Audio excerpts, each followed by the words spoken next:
സ്നേഹിതന്മാർ വരുത്തുന്ന മുറിവ് നശിപ്പിക്കാനല്ല, ആ വ്യക്തിയെ കൊല്ലാനല്ല, ഹീൽ ചെയ്യാൻ. സ്നേഹമുള്ള ഒരാൾ ഗുണദോഷിക്കുമ്പോൾ, ഉപദേശം പറയുമ്പോൾ, സത്യം ഇതാണ് എന്ന് ചൂണ്ടിക്കാണിക്കുമ്പോൾ, അതുകൊണ്ട് ആ വ്യക്തി നശിക്കുകയല്ല ചെയ്യുന്നത്. ആ വ്യക്തി ശരിയായ രീതിയിലേക്ക് സൗഖ്യമായി റെഡിയായി വരികയാണ് ചെയ്യുന്നത്.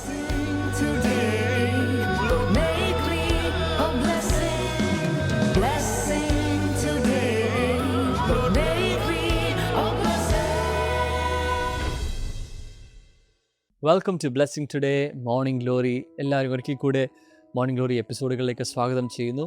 ഇസ്രായേൽ മക്കൾ ഓരോ ദിവസവും മന്ന കഴിച്ചതുപോലെ, ഓരോ ദിവസവും പ്രഭാതത്തിൽ അവർക്കൊരു മന്ന ലഭിച്ചതുപോലെ നമുക്കും ഓരോ ദിവസം മോർണിംഗ് ഗ്ലോറിയിലൂടെ ദിനപ്രതി കർത്താവ് മന്ന നൽകുന്നു. ഈ മന്ന കഴിക്കുന്ന വ്യക്തികൾ, ഒരേ ആഹാരം കഴിക്കുന്ന വ്യക്തികൾ കർത്താവ് ഒരുമിച്ച് കൊണ്ടുവന്നിരിക്കുകയാണ്. ഓൺലൈൻ പ്ലാറ്റ്ഫോമിലൂടെ ആണെങ്കിൽ പോലും നമ്മൾ ഒറ്റ ഒരു കുടുംബമാണ്. അത് ഒരിക്കലും മറക്കരുത്. ആമേൻ. നമുക്ക് ഒരുമിച്ച് ഈ വചന സന്ദേശത്തിന് വേണ്ടി ഒരുങ്ങാം. അപ്പോൾ തന്നെ ഈ സമയത്ത് നമ്മളെ കണ്ടുകൊണ്ടിരിക്കുന്ന പല വ്യക്തികളും നിങ്ങൾക്ക് രോഗങ്ങളാൽ അല്ലെങ്കിൽ പല ബുദ്ധിമുട്ടുകളാൽ നിങ്ങൾ സ്ട്രഗിൾ ചെയ്യുന്ന വ്യക്തികളായിരിക്കും. നിങ്ങൾക്ക് ഇന്നത്തെ എപ്പിസോഡിലൂടെ വലിയ ആൻസേഴ്സ് കർത്താവ് നൽകാൻ പോകുന്നു എന്ന് ഞാൻ വിശ്വസിക്കുന്നു. ഇമാൻ അത് വിശ്വസിക്കുന്നവർ ചേർന്ന് ഒരു ആമേൻ പറഞ്ഞാൽ നമുക്ക് ഇന്നത്തെ കോ സ്പോൺസറിന് വേണ്ടി പ്രാർത്ഥിക്കാം. ബാംഗ്ലൂരിൽ നിന്ന് ഷീജ വർഗീസ് സിസ്റ്ററാണ് സ്പോൺസർ ചെയ്യാൻ. കാരണം ഇന്ന് മകൻ ജോഹാൻ ജോർജിൻ്റെ ജന്മദിനമാണ്. Many happy returns of the day Johan. God bless you. ഒരുമിച്ച് പ്രാർത്ഥിക്കാം. ഞങ്ങൾ ജോഹാന് വേണ്ടി പ്രാർത്ഥിക്കുന്നു. മകൻ്റെ പഠനത്തിലും ഭാവിയിലും കർത്താവിന് അനുഗ്രഹങ്ങൾ ഉണ്ടായിത്തീരട്ടെ എന്ന് പ്രാർത്ഥിക്കുന്നു. യേശുവിൻ്റെ നാമത്തിൽ കർത്താവ് ഈ പുതിയ വർഷം മുതൽ മകൻ്റെ ലൈഫ് കംപ്ലീറ്റ്ലി ടേൺ അറൗണ്ടായി ചെയ്യട്ടെ എന്ന് പ്രാർത്ഥിക്കുന്നു. അങ്ങ് അപ്ലിഫ്റ്റ് ചെയ്യണമെന്ന് പ്രാർത്ഥിക്കുന്നു. അപ്പോൾ തന്നെ ആൽബി, അലോഷി, ജോഹാൻ എന്നീ വ്യക്തികൾക്ക് വേണ്ടി ഞങ്ങൾ ഒരുമിച്ച് പ്രാർത്ഥിക്കുന്നു. സ്വന്തമായ ഒരു വീട് ലഭിക്കുവാൻ വേണ്ടി ഞങ്ങൾ ഒരുമിച്ച് പ്രാർത്ഥിക്കുന്നു. യേശുവിൻ്റെ നാമത്തിൽ ഈ കുടുംബത്തിലേക്ക് അങ്ങ് സാമ്പത്തികമായ വഴികൾ അതിനുവേണ്ടി തുറക്കട്ടെ എന്ന് പ്രാർത്ഥിക്കുന്നു. അങ്ങ് ഞങ്ങളുടെ പ്രാർത്ഥന കേട്ടതിനായി നന്ദി പറയുന്നു. യേശുവിൻ്റെ നാമത്തിൽ തന്നെ ആമേൻ, ആമേൻ. കർത്താവ് അനുഗ്രഹിക്കട്ടെ. വീണ്ടും ഓർപ്പിക്കുന്നു, ഈ വെള്ളിയാഴ്ച നമുക്ക് ശ്രീകാര്യത്ത് നമ്മുടെ ബ്ലെസ്സിങ് ഫെസ്റ്റിവൽ നടക്കുന്നു. അതിലേക്ക് നിങ്ങൾക്ക് കടന്നു വരാൻ സാധിക്കും. ഓപ്പൺ എയർ ഓഡിറ്റോറിയമാണ്. It is going to be amazing. കർത്താവ് ദൈവത്തിൻ്റെ വീര്യപ്രവർത്തികൾ ഇതിലൂടെ കർത്താവ് പ്രദർശിപ്പിക്കാൻ പോകുന്നു എന്ന് ഞാൻ വിശ്വസിക്കുന്നു. ഇപ്പോൾ തന്നെ UAE നമ്മുടെ ബ്ലെസ്സിങ് ഫെസ്റ്റിവൽ മിറക്കിൾ നൈറ്റ് നടക്കുകയാണ്. അതിൻ്റെ ഡീറ്റെയിൽസും സ്ക്രീനിലുണ്ട്. ആമേൻ. May God bless you. നിങ്ങളുടെ ജീവിതത്തിൽ ദൈവിക സ്പർശം അനുഭവിക്കുവാൻ ഒരുങ്ങൂ. ബ്ലെസ്സിങ് ഫെസ്റ്റിവൽ 2026 ജൂൺ 12 വെള്ളിയാഴ്ച വൈകുന്നേരം 5:30 മുതൽ 8 മണി വരെ തിരുവനന്തപുരം ശ്രീകാര്യം വികാസ് നഗർ ഓപ്പൺ എയർ ഓഡിറ്റോറിയത്തിൽ പാസ്റ്റർ ഡാമിയൻ ആൻ്റണിയും പാസ്റ്റർ ഷെമ ഡാമിയനും ശുശ്രൂഷിക്കുന്നു. അനുഗ്രഹ പ്രാർത്ഥന, രോഗസൗഖ്യ ശുശ്രൂഷ, ശക്തമായ ദൈവവചന സന്ദേശം.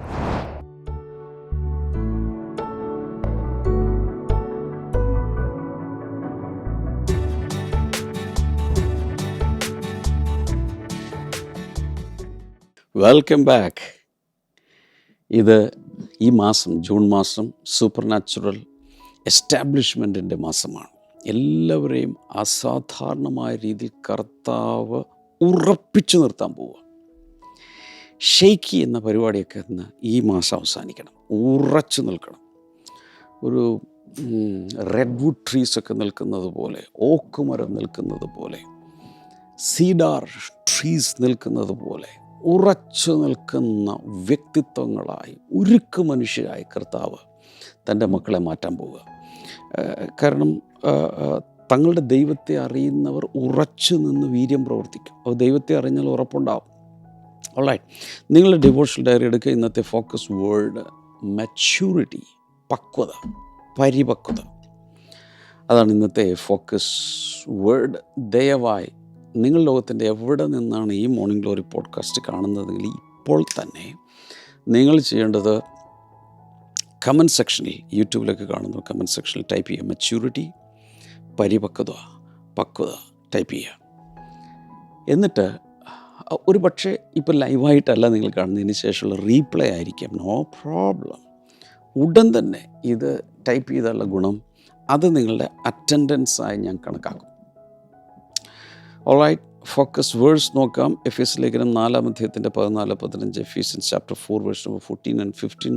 Then we will no longer be infants, tossed back and forth by the waves. Instead, speaking the truth in love, we will grow to become in every respect mature body of him who is the head, that is Christ. ഇവിടെ പറയുന്നത് അങ്ങനെ നാം ഇനി ഉപദേശത്തിൻ്റെ നാനാവിധ കാറ്റുകളിൽ ആടിയുലയുന്ന ശിശുക്കളാകാതെ സ്നേഹത്തിൽ സത്യം സംസാരിച്ചുകൊണ്ട് ക്രിസ്തു എന്ന തലയോളം സകലത്തിലും വളരുവാനിടയാകും. അതാണ് ഇവിടുത്തെ വചനം. അതിന് ഞാനതിലേക്ക് വരാം. അതിനു മുമ്പ് ഡെക്ലറേഷൻ നോക്കുക. I grow in spiritual maturity today. ഞാൻ ഇന്ന് ആത്മീയ പക്വതയിൽ വളരുന്നു. Christ is formed in me as I walk in truth and love. ഞാൻ സത്യത്തിലും സ്നേഹത്തിലും നടക്കുമ്പോൾ ക്രിസ്തു എന്നിൽ ഉരുവായി വരുന്നു. വാവ്. ഈ മച്യൂരിറ്റിയെക്കുറിച്ചാണ് ഞാൻ സംസാരിക്കാൻ പോകുന്നത്. പതിപോലെ 4 കാര്യങ്ങൾ പറയും. നിങ്ങളുടെ ആ പേജ് എടുത്ത് 4ആയി ഡിവൈഡ് ചെയ്ത് 4 പോയിൻ്റുകൾ എഴുതുക. അതിന് താഴെ ഞാൻ പറയുന്നത് എഴുതണം. Point number 1, spiritual growth is God's desire for every believer. ഓരോ വിശ്വാസിയെയും കുറിച്ചുള്ള ദൈവത്തിൻ്റെ ഹിതം ആണ് ആത്മീയ വളർച്ച. കേട്ടായിരുന്നു? ഓരോ വിശ്വാസിയെയും കുറിച്ചുള്ള ദൈവത്തിൻ്റെ ഹിതമാണ് ആത്മീയ വളർച്ച. പൗലോസ് ഇവിടെ പറയുന്നത് വി വിൽ ഗ്രോ, നാം വളരും. എത്ര പേർക്ക് വളരാൻ ആഗ്രഹമുണ്ട്? ശരീരം വളരുന്നുണ്ട്, മനസ്സുമൊക്കെ നമ്മൾ വർഷങ്ങൾ കഴിയും തോറും വളർന്നുകൊണ്ടിരിക്കുന്നു. എന്നാൽ വി വിൽ ഗ്രോ എന്ന് പറയുമ്പോൾ എല്ലാ നിലയിലുമുള്ള സ്പിരിച്വലി, മെൻ്റലി, ഇമോഷണലി, ഫിസിക്കലി എല്ലാ നിലകളിലുമുള്ളൊരു വളർച്ച നമുക്ക് ആവശ്യമാണ്. ക്രിസ്തീയ ജീവിതത്തിൽ നമ്മൾ ആരും ശിശുക്കളായിരിക്കുവാൻ ദൈവം ആഗ്രഹിക്കുന്നില്ല. സ്നേഹത്തിൽ സത്യം സംസാരിച്ചു കൊണ്ടാണ് നമ്മൾ വളരേണ്ടത്. നമ്മൾ 14-15 എഫെസ്യ ലേഖനം 4:14-15 നമ്മൾ ഇന്നത്തെ ഫോക്കസ് വേഴ്സസ് എങ്കിൽ അതിനു മുമ്പ് 11 മുതൽ വായിക്കുമ്പോൾ ദൈവം പുതിയ നിയമസഭയിൽ നൽകിയിട്ടുള്ള 5 വിധ ശുശ്രൂഷക വൃന്ദത്തെക്കുറിച്ച് പറഞ്ഞിട്ടുണ്ട്. 5 വിധ. ഏതൊക്കെയാണ് 5 വിധ ശുശ്രൂഷകർ? അപ്പസ്തോലന്മാർ, പ്രവാചകന്മാർ, സുവിശേഷകന്മാർ, ഇടയന്മാർ, ഉപദേഷ്ടാക്കന്മാർ. ഇങ്ങനെ 5 വിധ ശുശ്രൂഷകരെക്കുറിച്ച് പറഞ്ഞിട്ടാണ് പറയുന്നത്. ഇങ്ങനെ 5 വിധ ശുശ്രൂഷകരെ അല്ലെങ്കിൽ 5-fold മിനിസ്ട്രി എന്ന് സാധാരണ അറിയപ്പെടുന്ന ശുശ്രൂഷകരെ സഭയ്ക്ക് ദൈവം നൽകിയിട്ടുള്ളത് ഓരോ വിശ്വാസിയെയും ക്രിസ്തുവിൽ വളർത്തിയെടുത്ത് കർത്താവിൻ്റെ വേല ചെയ്യുവാൻ പ്രാപ്തരാക്കാൻ വേണ്ടിയിട്ടാണ്. അപ്പോൾ ഈ ശുശ്രൂഷകരെ ദൈവം തന്നിരിക്കുന്നത് വിശ്വാസികളെ വളർത്തിയെടുത്ത് ശുശ്രൂഷയിൽ പ്രാപ്തരാക്കാനാണെന്നല്ലേ അവിടെ പറഞ്ഞിരിക്കുന്നത്. യെസ്. അപ്പോൾ അവിടെ വളർച്ചയ്ക്ക് വേണ്ടി ഒരു ശുശ്രൂഷകരുടെ ടീമിനെ തന്നെ കർത്താവ് സഭയ്ക്ക് നൽകിയിട്ടുണ്ട്. എന്തിനു വേണ്ടി? ദൈവം എല്ലായ്പ്പോഴും ഓരോ കുഞ്ഞുങ്ങളും വളരുവാൻ ആഗ്രഹിക്കുന്നു. ഒരു വീട്ടിലേക്കൊരു കുഞ്ഞ് ജനിച്ചു കഴിഞ്ഞാൽ ഇടയ്ക്കിടയ്ക്ക് വെയിറ്റ് നോക്കും. ഞാൻ സാധാരണ ഈ നെഹമായ എമ്മിയൊക്കെ ജനിച്ച് ഇടയ്ക്കിടയ്ക്ക് വന്നിട്ട് ഈ കൈ കൊണ്ട് ഇങ്ങനെ അളന്ന് നോക്കും. എത്ര വളർന്നു, എത്ര നീളം വെച്ചു, കയ്യിലെടുത്ത് നോക്കി എത്ര വെയിറ്റ് വെച്ചു, വളരുന്നുണ്ടോ. ഇതല്ലേ പാരൻസ് എപ്പോഴും ചിന്തിക്കുന്നത്. ദൈവം നമ്മുടെ സ്പിരിച്വൽ ഫാദറായിരിക്കുന്ന കർത്താവ്, ആത്മാക്കളുടെ മഹായിടയനായ കർത്താവ് നമ്മെക്കുറിച്ച് ആഗ്രഹിക്കുന്നത് ഓരോ ദൈവ പൈതലും, വീണ്ടും ജനിച്ച് വീഴുന്ന ഓരോ ദൈവ പൈതലും ക്രിസ്തുവിൽ വളരണം, സ്നേഹത്തിൽ വളരണം, സത്യത്തിൽ വളരണം, ദൈവത്തിൽ വളരണം, ആത്മീയമായി വളരണം, മാനസികമായി വളരണം, ശാരീരികമായും മറ്റ് മേഖലകളിലും അഭിഷേകത്തിലും കൃപാവരങ്ങളിലും എല്ലാം നമ്മൾ വളർന്നു വരണം എന്നാകുന്നു ദൈവത്തിൻ്റെ ഇഷ്ടം. അതാണ് നമ്മളിവിടെ വായിക്കുന്നത്. എബ്രായ ലേഖനം 5:12 മുതൽ 14 വരെ വായിക്കുന്ന സമയത്ത് mature believers discern good from evil. അങ്ങനെ വളരുന്ന പക്വതയുള്ളവർ അവരാണ് നന്മ തിന്മകളെ തിരിച്ചറിയുവാനുള്ള പ്രാപ്തിയിലേക്ക് വരുന്നത്. ഈ ചെറിയ ശിശുക്കൾ, കുഞ്ഞുങ്ങൾ, അവർക്ക് നല്ലതേതാണ് ചീത്തയേതാണെന്ന് അറിഞ്ഞുകൂടാ. അവരുടെ മുമ്പിൽ വയ്ക്കുന്ന പലതും, ഇപ്പോൾ 6 മാസമോ അല്ലെങ്കിൽ 9 മാസമോ 12 മാസമോ 1.5 വയസ്സൊക്കെയുള്ള കുഞ്ഞുങ്ങൾ മുമ്പിൽ എന്ത് കൊണ്ടുവന്ന് വെച്ചാൽ അത് വായിലിടും. കാരണം ടോയ് കാറായിരിക്കും, അത് വായിലിട്ട് ചവച്ചുകൊണ്ടിരിക്കും. കാരണം നന്മയും തിന്മയും തമ്മിൽ തിരിച്ചറിയാൻ അവർക്ക് കഴിവില്ല, തിരിച്ചറിയാൻ അവർക്ക് പറ്റുന്നില്ല. കാരണം നന്മയും തിന്മയും തിരിച്ചറിയാൻ പ്രാപ്തിയില്ലാത്തത് കൊണ്ട് അനാവശ്യം വിഷം മുമ്പിൽ കൊണ്ടുവന്ന് വെച്ചാൽ ആ കുഞ്ഞുങ്ങളെടുത്ത് കഴിക്കും, ആഹാരമാണെന്ന് വിചാരിച്ച്. എന്നാൽ വളർന്ന ഒരാളാണെങ്കിൽ സ്മെല്ല് ചെയ്ത് നോക്കും ഇത് നല്ല ഫുഡാണോ, ഇത് കഴിക്കുക എനിക്ക് ഹാനികരമാണോ, ഇതൊക്കെ നോക്കും. മുമ്പിൽ വരുന്ന ആഹാരം മാത്രമല്ല, കൂട്ടുകെട്ടുകൾ, വ്യക്തിത്വങ്ങൾ, എന്തും നല്ലതാണോ ചീത്തയാണോ എന്ന് അറിയാൻ കഴിയുന്നത് പക്വതയുള്ളവർക്കാണ്. ഇങ്ങനെ കേൾക്കുന്ന ഉപദേശങ്ങൾ, ഓരോ യൂട്യൂബ് ചാനലും കാണുന്നത്, ഇതൊക്കെ ശരിക്കും ദൈവത്തിൻ്റെ വചനപ്രകാരമാണോ, യഥാർത്ഥ ഉപദേശമാണോ, പഥ്യോപദേശമാണോ, ഇതൊക്കെ തിരിച്ചറിയാൻ വളർച്ചയുള്ളവർക്ക് മാത്രമേ സാധിക്കൂ, അഥവാ പക്വതയുള്ളവർക്ക് മാത്രമേ സാധിക്കൂ. ഓരോ വിശ്വാസിയും ഇങ്ങനെയുള്ളൊരു ആത്മീയ പക്വതയിലേക്ക് വളരണമെന്നാണ് ദൈവം ആഗ്രഹിക്കുന്നത്. ഇനി 2 പത്രോസ് 1-ാം അധ്യായത്തിൻ്റെ 5 മുതൽ 8 വരെ വായിക്കുമ്പോൾ അവിടെ പറയുന്നത്, add to your faith goodness, then knowledge, then self control and perseverance. അതുകൊണ്ട് നിങ്ങളുടെ വിശ്വാസത്തോട് ഓരോന്നോരോന്ന് കൂട്ടിച്ചേർക്കുന്ന കാര്യം പറയുന്നു അല്ലേ. നന്മ കൂട്ടിച്ചേർക്കുക, പരിജ്ഞാനം കൂട്ടിച്ചേർക്കുക, അതിനോടൊപ്പം ആത്മനിയന്ത്രണം കൂട്ടിച്ചേർക്കുക, സഹിഷ്ണുത കൂട്ടിച്ചേർക്കുക. ഇങ്ങനെ നമ്മൾ ആഡ് ചെയ്ത് ദൈവസന്നിധിയിൽ വളർന്നുകൊണ്ടിരിക്കണം. കൊലോസ് ലേഖനം 1:28 പറയുന്നത്, present everyone fully mature in Christ. ഓരോരുത്തരെയും ക്രിസ്തുവിൽ തികഞ്ഞവനായി നിർത്തേണ്ടത്. അത് നമ്മുടെ ബ്ലെസ്സിങ് ടുഡേയുടെ മിഷൻ സ്റ്റേറ്റ്മെൻറ്റിൻ്റെ ഒരു ഭാഗമാണത്. ഏത് മനുഷ്യനെയും ക്രിസ്തുവേശുവിൽ തികഞ്ഞവനായി നിർത്തുക. ഈ മോർണിംഗ് ഗ്ലോറി പോഡ്കാസ്റ്റ് നിങ്ങളുടെ അടുക്കിലേക്ക് വരുമ്പോൾ അതിൻ്റെ പുറകിൽ ദൈവത്തിൻ്റെ ഒരു ഉദ്ദേശമുണ്ട്, നമുക്കൊരു ഉദ്ദേശമുണ്ട്. എന്താണ്? ഇത് കേൾക്കുന്നവരെല്ലാം ആത്മീയമായി പക്വതയിലേക്ക് വളരണം. അവസാനം ദൈവസന്നിധിയിൽ നമ്മളേവരും തികവോടെ നിൽക്കണം, നമ്മുടെ ഒരുക്കം പൂർത്തിയാകണം. ഇതൊക്കെ ഇതിൻ്റെ പുറകിൽ കിടക്കുകയാണ്. പൗലോസ് അപ്പോസ്തലനാണ് അത് പറഞ്ഞത്, ഏത് മനുഷ്യനെയും ക്രിസ്തുവേശുവിൽ തികഞ്ഞവനായി നിർത്തേണ്ടതിന്. അത് തന്നെയാണ് നമ്മുടെയും ആഗ്രഹം. Maturity is measured not only by knowledge but by transformation. വളർച്ച അല്ലെങ്കിൽ പരിപക്വത അളക്കുന്നത് പരിജ്ഞാനം കൊണ്ട് മാത്രമല്ല, പിന്നെ എന്തുകൊണ്ട് കൂടെയാണ്? ട്രാൻസ്ഫോർമേഷൻ, അഥവാ നമ്മുടെ രൂപാന്തരം. എത്രത്തോളം നമ്മൾ രൂപാന്തരപ്പെട്ടു, എത്രത്തോളം നമ്മൾ അവനെ പോലെ ആയി എന്നുള്ളത് കൂടെ നോക്കിയിട്ടാണ്. ഒരാളൊരു ഫലവൃക്ഷം നടുമ്പോൾ ആ വൃക്ഷം ഇങ്ങനെ വലുതായി ഇങ്ങനെ ജീവനോടെ നിൽക്കുന്നത് കാണാൻ വേണ്ടിയിട്ട് മാത്രമല്ല, അത് തീർച്ചയായിട്ടും നിൽക്കണം.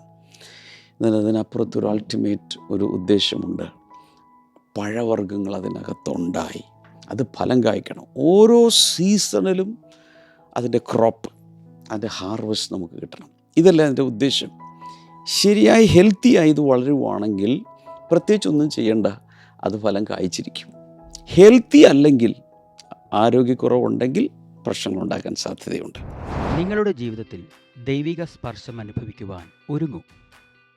ബ്ലെസ്സിംഗ് ഫെസ്റ്റിവൽ 2026 ജൂൺ 12 വെള്ളിയാഴ്ച വൈകുന്നേരം 5:30 മുതൽ 8 മണി വരെ തിരുവനന്തപുരം ശ്രീകാര്യം വികാസ് നഗർ ഓപ്പൺ എയർ ഓഡിറ്റോറിയത്തിൽ പാസ്റ്റർ ഡാമിയൻ ആൻ്റണിയും പാസ്റ്റർ ഷെമ ഡാമിയനും ശുശ്രൂഷിക്കുന്നു.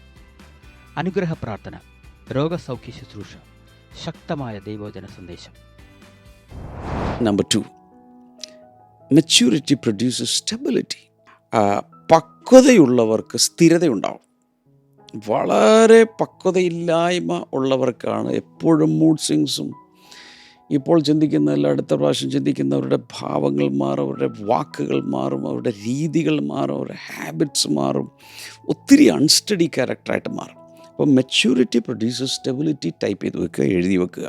Paul warns against being tossed back and forth by the waves. പൗലോസ് ഇവിടെ ഒരു വലിയ മുന്നറിയിപ്പ് നൽകുകയാണ്. ഉപദേശത്തിൻ്റെ നാനാവിധ കാറ്റുകളാൽ ആടിയുലയുന്നവരാകാതെ. അതിൻ്റെ അർത്ഥം, ഈ ഭൂമിയിൽ വിവിധ ഉപദേശങ്ങളുണ്ട്. പലതരത്തിലുള്ള ക്രിസ്തീയ ഉപദേശങ്ങൾ ധാരാളം കിട്ടും. ഈ കാലത്താണെങ്കിൽ ഈ സോഷ്യൽ മീഡിയ ഉള്ളതുകൊണ്ട് ആർക്ക് വേണേലും ബൈബിൾ തുറന്ന് വീഡിയോകളിലൂടെ എന്തും സംസാരിക്കാം. അതെല്ലാം യഥാർത്ഥത്തിലുള്ള ദൈവവചനത്തിൻ്റെ സൗണ്ട് ഡോക്ട്രിന് നിരക്കുന്നതാണോ എന്ന് സാധാരണ വിശ്വാസികൾക്ക് മനസ്സിലാകുമോ? വളർന്നുകൊണ്ടിരിക്കുന്നവർക്ക്, ശിശുക്കൾക്ക് മനസ്സിലാകുമോ? കൃത്യമായി മനസ്സിലാകണമെങ്കിൽ നാം വളർന്നു വരണം. അപ്പോൾ അവിടെ ഉപദേശങ്ങളെ താരതമ്യപ്പെടുത്തിയിരിക്കുന്നത് കാറ്റുകളോടാണ്. ഒരു കാറ്റടിക്കുന്ന സമയത്ത് ദേശത്ത് വലിയ മാറ്റമുണ്ടാകും. ഇങ്ങോട്ട് കാറ്റടിച്ചാൽ എല്ലാ വൃക്ഷങ്ങളും കൂടി ആ ഭാഗത്തേക്ക് മറിയും. ഇപ്പുറത്തോട്ട് കാറ്റടിച്ചാൽ ഇങ്ങോട്ട് മറിയും. ഇങ്ങനെ ആടി ഉലയും. ആ സമയത്ത് കടലിലൂടെ പോകുന്നൊരു നൗക, പായ്ക്കപ്പൽ പോലുള്ളതാണെങ്കിൽ കാറ്റിൻ്റെ ദിശയിലായിരിക്കും അത് സഞ്ചരിക്കുന്നത്. കാറ്റ് മാറി വീശിയാൽ അടുത്ത സ്ഥലത്തേക്ക് പോകും, അടുത്ത ദിശയിലേക്ക് പോകും. അതുകൊണ്ടാണ് പറയുന്നത്, പൗലോസ് പറയുന്നത്, ഉപദേശത്തിൻ്റെ നാനാവിധ കാറ്റുകളാൽ ആടി ഉലയാതെ. അവിടെ ഈ ടോസ്റ്റ് ബാക്ക് ആൻഡ് ഫോർത്ത്, ചില കപ്പലുകളാകാം, അതുപോലെ ബോട്ടുകളൊക്കെ കാറ്റടിക്കുന്ന സമയത്ത് തിരമാലകളിൽ അങ്ങോട്ടും ഇങ്ങോട്ടും ഇങ്ങനെ ആടിക്കൊണ്ടിരിക്കും. അതിനകത്തുള്ള മനുഷ്യരും ചരക്കും സകലവും ആടിക്കൊണ്ടേയിരിക്കും. അങ്ങനെ ആടിക്കൊണ്ടിരിക്കുമ്പോൾ സ്ഥിരതയുണ്ടോ? നോ. അപ്പോൾ സ്ഥിരത ഉണ്ടാകണമെങ്കിൽ യഥാർത്ഥത്തിലുള്ള ബൈബിളിൻ്റെ ടീച്ചിങ് എന്താണ് എന്ന് നമ്മൾ അറിയണം. യേശു പഠിപ്പിച്ച ടീച്ചിങ് എന്താണ് എന്ന് നമ്മൾ അറിയണം. So immaturity is easily controlled by emotions, opinions, trends, pressure, impulse. പലപ്പോഴും പക്വതയില്ലായ്മ വരാൻ കാരണമായി വരുന്നത് ഇമോഷൻസ്, നമ്മുടെ വൈകാരിക മേഖലയിലുള്ള വ്യത്യാസങ്ങൾ അല്ലെങ്കിൽ മാറ്റങ്ങൾ, പലരുടെ അഭിപ്രായങ്ങൾ, പല രീതിയിലുള്ള ട്രെൻഡുകൾ, പല രീതിയിലുള്ള സമ്മർദ്ദങ്ങൾ, ഇമ്പൾസസ്, ഇതൊക്കെയാണ്. So maturity creates steadiness. ഇതിങ്ങനെ മാറിക്കൊണ്ടിരിക്കുമ്പോൾ എന്ത് സംഭവിക്കും? Maturity creates steadiness. പക്വതയുണ്ടെങ്കിൽ അതിനെന്തുണ്ട്? പക്വതയുണ്ടെങ്കിൽ അതിനൊരു ഉറപ്പുണ്ട്, സ്ഥിരതയുണ്ട്. മെച്യൂരിറ്റിയിലേക്ക് വളരുമ്പോൾ സ്ഥിരമാകും. കർത്താവ് പഠിപ്പിച്ചത് ഇന്നതാണ്, ഇന്ന വിഷയത്തെ, വിവാഹത്തെക്കുറിച്ച് ബൈബിൾ ടീച്ചിങ് ഇന്നതാണ്, അത് പഠിച്ചു, ഉറച്ചു, സ്ഥിരമായി. പരിശുദ്ധാത്മാവിനെക്കുറിച്ചുള്ളത് ഇന്നതാണ്. പോഡ്കാസ്റ്റുകൾ, നമ്മുടെ ബ്ലെസ്സിംഗ് ടുഡേയുടെ ഓപ്പൺ ടോക്ക്, സത്യം പറയട്ടെ പോഡ്കാസ്റ്റുകളിലൊക്കെ ഞാൻ പല പ്രാവശ്യം പറഞ്ഞിട്ടുള്ളതുപോലെ, എന്നാൽ കൃത്യമായി മനസ്സിലാക്കാൻ കഴിയാത്ത ചില ഗ്രേ ഏരിയാസ് ഉണ്ട്. ഒരു ദിവസം നിങ്ങൾ ഓർക്കുന്നുണ്ടായിരിക്കും, ഒരു പോഡ്കാസ്റ്റിൽ ഒരു ക്യൂബ്, ബ്ലാക്ക് നിറത്തിലുള്ളൊരു ക്യൂബ്, വൈറ്റ് നിറത്തിലുള്ളൊരു ക്യൂബ്, അതുകൂടാതെ ഗ്രേ നിറത്തിലൊരു ക്യൂബ് കൊണ്ടുവന്നത് ആർക്കെങ്കിലും ഓർമ്മയുണ്ടോ? എന്ന് വെച്ചാൽ ഗ്രേ ഏരിയാസ്. ആ ഗ്രേ ഏരിയാസ് എന്ന് പറഞ്ഞാൽ ഉറപ്പിച്ച് പറയാൻ കഴിയും അങ്ങനെയാണെങ്കിൽ, കാരണം അങ്ങനെയും വചനമുണ്ട്, ഇങ്ങനെയും വചനമുണ്ട്. ഇങ്ങനെയുള്ളതൊക്കെ കൃത്യമായി മനസ്സിലാക്കാൻ വചനം പഠിച്ചു കഴിഞ്ഞാൽ നമുക്കതിൽ ഉറച്ചു നിൽക്കാൻ സാധിക്കും. ഓക്കെ, യാക്കോബിൻ്റെ ലേഖനം 1-ാം അധ്യായത്തിൻ്റെ 6 മുതൽ 8 വരെ വായിക്കുമ്പോൾ, the double minded person is unstable. ഇരുമനസ്സുള്ളവന് ഒരു സ്ഥിരതയുമില്ല. സങ്കീർത്തനങ്ങൾ 15:4 പറയുന്നു, those who keep their word even when it hurts. വളരെ വേദനിക്കുമ്പോൾ പോലും വാക്ക് പാലിക്കുന്ന വ്യക്തികളെക്കുറിച്ച് അവിടെ പറഞ്ഞിട്ടുണ്ട്. നമ്മളെങ്ങനെയുള്ള വ്യക്തികളാണെന്നൊന്ന് ചെക്ക് ചെയ്യുന്നത് നല്ലതല്ലേ? ചിലപ്പോൾ നമ്മൾ ചിലർക്കൊക്കെ ഒരു വാക്ക് കൊടുക്കും, പക്ഷേ വേദനാജനകമായ സാഹചര്യങ്ങൾ വരുമ്പോൾ, ക്രിറ്റിസിസം വരുമ്പോൾ, പലരുടെ നോട്ടപ്പുള്ളിയാകുന്ന സമയത്ത് നമ്മൾ ഈ വാക്ക് പിൻവലിക്കും. എന്നാൽ വേദനിച്ചാലും അത് നിവർത്തിക്കുന്നൊരു സ്വഭാവം നമ്മുടെ ജീവിതത്തിൻ്റെ ഭാഗമായി മാറണം. സദൃശവാക്യങ്ങൾ 4:26 give careful thought to the paths of your feet. നിങ്ങളുടെ കാലടികൾ എടുത്തു വയ്ക്കുമ്പോൾ വളരെ ശ്രദ്ധാപൂർവം ചിന്തിച്ചു വേണം അത് ചെയ്യാൻ എന്നാണ് അവിടെ പറഞ്ഞിരിക്കുന്നത്. Stable believers are not easily shaken. വളരെ ഉറച്ചു നിൽക്കുന്ന ഉറപ്പുള്ള വിശ്വാസികൾ ഒരിക്കലും കുലുങ്ങിപ്പോവുകയില്ല. ആ ഒരു സ്റ്റഡി ആയിരിക്കും. ഒത്തിരി പേർക്ക് സ്റ്റഡിനെസ് ഇല്ലാത്തത് അകത്ത് വേരില്ലായ്കയാണ്, അഥവാ അകത്ത് വചനത്തിൻ്റെ റൂട്ട്സ് ഇറങ്ങിയിട്ടില്ല. വചനം കേൾക്കുന്നുണ്ടെങ്കിലും അകത്തേക്കിറങ്ങി അത് മനനം ചെയ്ത് ചിന്തിച്ച് ധ്യാനിച്ച് ലൈഫിലേക്ക് അതിനെ അസിമുലേറ്റ് ചെയ്ത് ഉറപ്പിക്കണം. ഞായറാഴ്ചകളിലും അല്ലെങ്കിൽ ഈ മോർണിംഗ് ഗ്ലോറിയൊക്കെ കേൾക്കുമ്പോൾ ചുമ്മാ എഴുതി വെച്ച് പോകുകയല്ല, വീണ്ടും വീണ്ടും ധ്യാനിച്ച് പഠിച്ച് അതിലുറയ്ക്കണം. കടലിലൊക്കെ പണിയുന്ന പാലങ്ങൾ, വെള്ളത്തിന് കുറുകെ അല്ലെങ്കിൽ നദിക്ക് കുറുകെയൊക്കെ പണിയുന്ന പാലങ്ങളിൽ ഏറ്റവും ആധുനികമായി വന്നിരിക്കുന്ന സസ്പെൻഷൻ ബ്രിഡ്ജുകളാണ്. ചിലപ്പോൾ കാറ്റും കുലുക്കങ്ങളും ഒത്തിരി വാഹനങ്ങൾ അതിൻ്റെ മുകളിലൂടെ ഓടുമ്പോഴൊക്കെയുള്ള ആ ഒരു ഒരു ഷെയ്ക്ക് ഉണ്ടല്ലോ,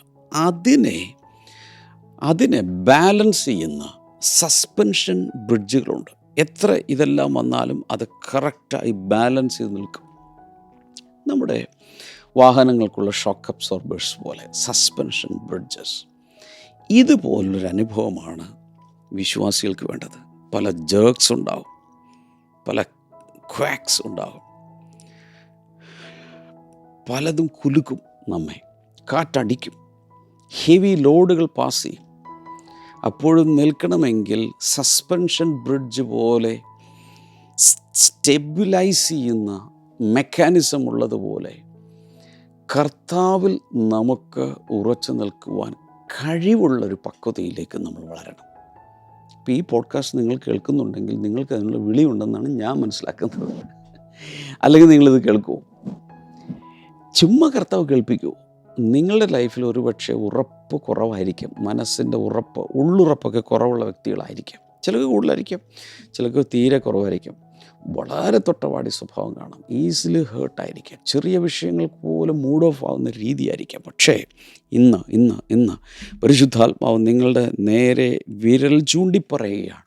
നിങ്ങളുടെ വിളി ഇങ്ങനെ തുടരാനല്ല, വളരെ പക്വതയിലേക്ക് വളരാൻ ദൈവം നിങ്ങളെക്കുറിച്ച് ആഗ്രഹിക്കുന്നു. Strength often depends on inner structure. ആന്തരികമായ ഘടനയെ ഡിപ്പെൻഡ് ചെയ്താണ് ശക്തി ഇരിക്കുന്നത്. ഒരു ബ്രിഡ്ജ് എങ്ങനെ പണിതിരിക്കുന്നു, ഒരു കെട്ടിടം അതിനകത്തുള്ള structure, steel structure, structural engineers എങ്ങനെ ദൃഢതയോടുകൂടെ ഡിസൈൻ ചെയ്തിരിക്കുന്നു, അതിനെ ആശ്രയിച്ചാണ് അതിൻ്റെ സ്റ്റെബിലിറ്റി ഇരിക്കുന്നത്, അതിൻ്റെ ശക്തി ഇരിക്കുന്നത്. Number 3, maturity balances truth and love. പക്വതയുണ്ടെങ്കിൽ ആ പക്വത സത്യത്തെയും സ്നേഹത്തെയും സന്തുലിതാവസ്ഥയിലേക്ക് കൊണ്ടുവരും. അതുകൊണ്ടാണ് എഫെസ്യ ലേഖനം 4:14-15 ഇന്നത്തെ ഫോക്കസ് വേഴ്സസിൽ നമ്മൾ കാണുന്നത് speaking the truth in love. സ്നേഹത്തിൽ സത്യം സംസാരിച്ചുകൊണ്ട്. കാരണം സം പീപ്പിൾ സ്പീക്ക് ട്രൂത്ത് ഹാർഷലി. സത്യം ചിലർ അറുത്ത് മുറിച്ച് പരുഷമായ ശബ്ദത്തിൽ വളരെ എങ്ങനെയാ പറയാം, ഒരു അപമര്യാദയോടുകൂടെ അല്ലെങ്കിൽ ദേഷ്യഭാവത്തിൽ സത്യം പറയുന്നവരുണ്ട്. Others avoid truth to keep peace. ചിലർ എന്ത് ചെയ്യും, സമാധാനം ഉണ്ടാകാൻ വേണ്ടി സത്യം പറയാതിരിക്കും.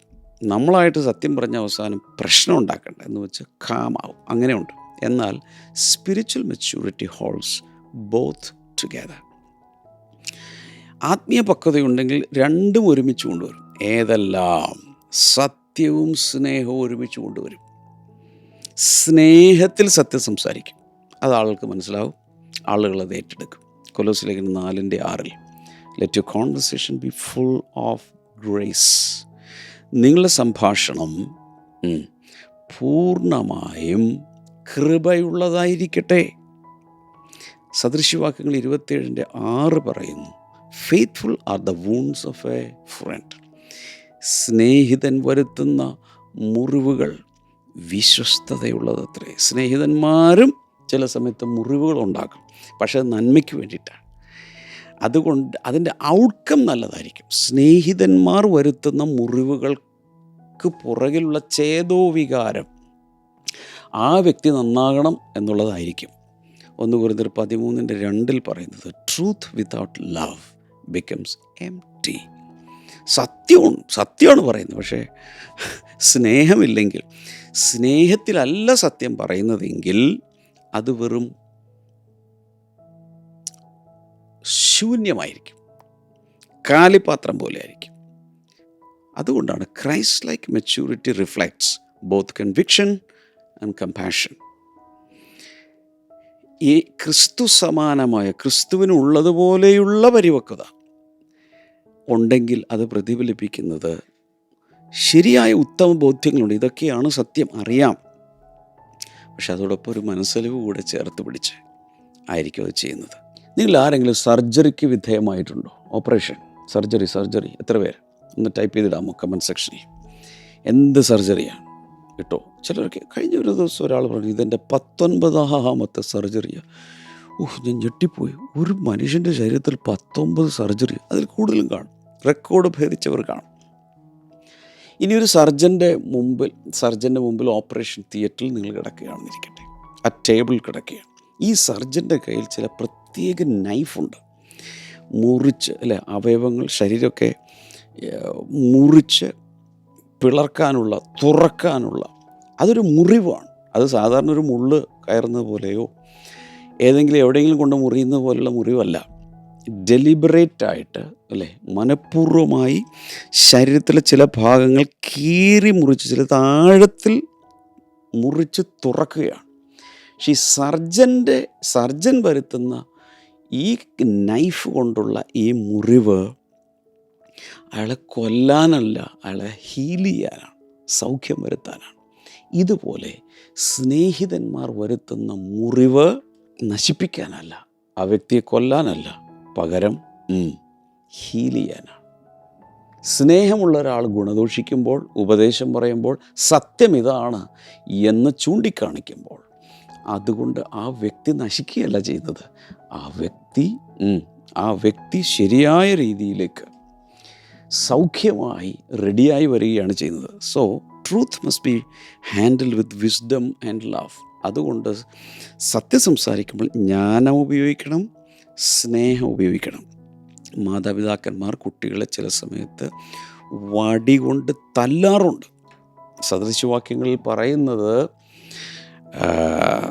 മക്കളെ വടിയെ സ്നേഹിക്കുന്നവൻ മകനെ സ്നേഹിക്കുന്നു എന്നാണ്. എന്ന് വെച്ചാൽ അടിച്ച് തന്നെ ഡിസിപ്ലിൻ ചെയ്ത് വളർത്തുക എന്നാണ് അതിൻ്റെ അർത്ഥം. അല്ല തല്ലിക്കൊല്ലുക എന്നുള്ള അർത്ഥത്തിലല്ല. ചില സ്ഥലങ്ങളിൽ, ചില രാജ്യങ്ങളിൽ നിയമങ്ങളുണ്ട്, മക്കളെ തല്ലാൻ പാടില്ല നിയമങ്ങളുണ്ട്. അങ്ങനെ വരാൻ കാരണം ചിലരെ ദേഷ്യം തീർക്കാൻ വേണ്ടി അടിച്ച് ചില പിള്ളേരൊക്കെ നശിപ്പിച്ചു. അതുകൊണ്ടായിരിക്കും അങ്ങനെ ചെയ്തത്. പക്ഷേ ഡിസിപ്ലിൻ എന്ന് പറയുമ്പോൾ അത് വെറും വടി കൊണ്ടുള്ള അടി മാത്രമല്ലല്ലോ. ചില കാര്യങ്ങൾ ഇരുത്തി പറഞ്ഞു കൊടുക്കുന്നതും കറക്റ്റ് ചെയ്യുന്നതും എല്ലാം ഡിസിപ്ലിൻ്റെ ഭാഗമാണ്. അപ്പോൾ അങ്ങനെ കർത്താവ് നമ്മളെ ശിക്ഷണം നമുക്ക് നൽകും, ശാസിക്കും, പറഞ്ഞിട്ടുണ്ട് ബൈബിൾ. അതൊരിക്കലും നമ്മളെ തകർക്കാനല്ല, നമ്മുടെ മാനം കെടുത്താനല്ല, നമ്മളെ ഹീൽ ചെയ്യാനും പണിയാനുമാണ്. Number 4, maturity reflects Christ more clearly. പക്വതയുണ്ടെങ്കിൽ ക്രിസ്തുവിനെ കൂടുതൽ വ്യക്തതയോടെ നമുക്ക് പ്രതിഫലിപ്പിക്കാൻ കഴിയും. പൗലോസ് ഇവിടെ പറയുന്നത് we grow into Christ himself. നാം ക്രിസ്തു എന്ന തലയോളം സകലത്തിലും വളരുന്നു. അപ്പം ആ വളർച്ചയിൽ എന്തുണ്ട്? ആ വളർച്ചയിൽ, ആ പക്വതയിലേക്കുള്ള വളർച്ചയിൽ ക്രിസ്തുവിനെ നമ്മൾ പ്രതിബിംബിപ്പിക്കുകയാണ്. The goal of maturity is not merely becoming informed believers but Christ-like people. ഈ പക്വതയിലേക്കുള്ള വളർച്ച എന്ന് പറയുന്നത് കൂടുതൽ അറിവുള്ളവരായി വിശ്വാസികളെ മാറ്റുക എന്നുള്ളതല്ല, ക്രിസ്തുവിൻ്റെ സ്വഭാവമുള്ളവരാക്കി ജനങ്ങളെ മാറ്റുക എന്നുള്ളതാണ്. റോമലേഖനം 8:29 be conformed to the image of his son. അവൻ്റെ പുത്രനായ ക്രിസ്തുവിൻ്റെ പ്രതിമയായി നമ്മൾ രൂപാന്തരപ്പെടുക. ഗലാത്യലേഖനം 4:19 പറയുന്നത് ക്രൈസ്റ്റ് ഫോംഡ് ഇൻ യു. ക്രിസ്തു നിങ്ങളിൽ ഉരുവാകുവോളം. യോഹന്നാൻ്റെ സുവിശേഷം 13:35 പറയുന്നത് by this everyone will know you are my disciples. നിങ്ങൾ പരസ്പരം സ്നേഹിക്കണം. അങ്ങനെ സ്നേഹിക്കുന്നുവെങ്കിൽ എൻ്റെ ശിഷ്യന്മാരെന്ന് ലോകം മുഴുവനും അറിയും. അതാണ് കർത്താവ് തന്നിരിക്കുന്ന അടയാളം. നമുക്ക് ഈ സമയത്ത് ഒരുമിച്ച് പ്രാർത്ഥിക്കാൻ കൈനീട്ടാം. കർത്താവേ, ഇന്നത്തെ ഈ ഫോക്കസ് വേർഡ്സ്, ഇന്നത്തെ ഈ പോഡ്കാസ്റ്റിലൂടെ പകരപ്പെട്ട വചനങ്ങൾ, അതിൻ്റെ വ്യാഖ്യാനങ്ങൾ ജനങ്ങളുടെ ഹൃദയങ്ങൾ വലിയ മാറ്റങ്ങളുണ്ടാകട്ടെ, മെച്യൂരിറ്റിയിലേക്ക് വളർത്തട്ടെ എന്ന് പ്രാർത്ഥിക്കുന്നു. നിങ്ങൾക്ക് ഒരു വിഷയം പ്രാർത്ഥിക്കാനുണ്ടെങ്കിൽ ഈ സമയത്ത് കൈനീട്ടുക. ഈ വിഷയങ്ങൾ നിങ്ങൾക്ക് ലൈവ് ചാറ്റിലോ കമൻറ്റ് സെക്ഷനിലോ ടൈപ്പ് ചെയ്തിടാം. കൂടാതെ ഒരുമിച്ച് പ്രാർത്ഥിക്കും. കർത്താവെ, കൈനീട്ടിരിക്കുന്നവരുടെ രോഗങ്ങൾ സൗഖ്യമാകാനായി പ്രാർത്ഥിക്കുന്നു. കണ്ണിൻ്റെ കാഴ്ചയ്ക്ക് സാരമായ തകരാറുള്ള ചിലരെ കർത്താവ് ഇപ്പോൾ സൗഖ്യമാക്കുകയാണ്. BP, ബ്ലഡ് പ്രഷർ വളരെ കൂടി നിൽക്കുന്നതോ കുറഞ്ഞു നിൽക്കുന്നതോ യേശുവിൻ്റെ നാമത്തിൽ നോർമലാകട്ടെ. അതുപോലെ തന്നെ ഷുഗർ, ഡയബറ്റീസ്, ഇതൊക്കെ സൗഖ്യമാകട്ടെ. In the name of Jesus അത് സംഭവിക്കട്ടെ, സംഭവിക്കട്ടെ, സംഭവിക്കട്ടെ. ഈ ഡയബറ്റീസ് കൂടിയിട്ട് ഇൻസുലിൻ കുത്തിവെക്കുന്നവർ, ടാബ്ലറ്റ് കഴിക്കുന്നവർ, അങ്ങനെയുള്ളവരൊക്കെ കർത്താൽ വിശ്വസിക്കുക, യേശുവിൻ്റെ നാമത്തിൽ സൗഖ്യമാകട്ടെ. മിക്കവാറും ദിവസങ്ങളിൽ ഇങ്ങനെ ദുസ്വപ്നങ്ങൾ കണ്ട് എഴുന്നേൽക്കുന്നവരുണ്ട്. യേശുവിൻ നാമത്തിൽ ആ ദുസ്വപ്നം മാറിപ്പോട്ടെ. അത് മനസ്സിൽ തങ്ങാൻ സമ്മതിക്കരുത്, ക്യാൻസൽ ചെയ്ത് കളയുക. Thank you Lord. വിവാഹം നടക്കാത്തവർക്കായി പ്രാർത്ഥിക്കുന്നു, കർത്താവ് ഒരു അത്ഭുതം ചെയ്യണമേ. ജോലിയില്ലാത്തവർക്കായി പ്രാർത്ഥിക്കുന്നു, നല്ല ജോലി കൊടുത്ത് അനുഗ്രഹിക്കണമേ. അഡ്മിഷന് വേണ്ടി ശ്രമിച്ചിട്ട് നടക്കാത്തവർക്കായി പ്രാർത്ഥിക്കുന്നു, നല്ല അഡ്മിഷൻ കൊടുക്കണമേ. അങ്ങയുടെ നാമത്തിൽ ഇപ്പോൾ ബ്ലസ് ചെയ്തിരിക്കുന്നു. ഏത് വിഷയത്തിലും കർത്താവ് പ്രവർത്തിക്കുന്നതിനായി നന്ദി. ഇൻ ജീസസ് നെയിം ആമേൻ. കർത്താവ് ഒത്തിരി അനുഗ്രഹിക്കട്ടെ. നമ്മുടെ പ്രെയർ ലൈൻ നമ്പർ സ്ക്രീനിൽ നിങ്ങൾ കാണുന്നുണ്ട്, അതിൽ വിളിക്കാം. നിങ്ങൾക്ക് വേണ്ടി മറ്റുള്ളവർ പ്രാർത്ഥിക്കും. ഇവിടെയുള്ള സഹോദരി സഹോദരങ്ങൾ പ്രാർത്ഥിക്കും. അതുപോലെ വാട്സപ്പിൽ നിങ്ങൾക്ക് ബ്ലെസ്സിങ് ടുഡേ വാട്സപ്പിൽ ഒക്കെ നിങ്ങൾക്ക് നിങ്ങളുടെ പ്രാർത്ഥന വിഷയങ്ങൾ അയക്കാം. ഇതിൻ്റെ കമൻറ്റ് സെക്ഷനിലോ ലൈവ് ചാറ്റിലൊക്കെ ഇട്ടുകൊണ്ടിരിക്കാം. ഇത് കാണുന്നൊരു ദൈവമുണ്ട്. കർത്താവ് ഒത്തിരി അനുഗ്രഹിക്കട്ടെ. ഇതിൻ്റെ ലിങ്കുകൾ എല്ലാവർക്കും അയച്ചു കൊടുക്കണം. God bless you all. By.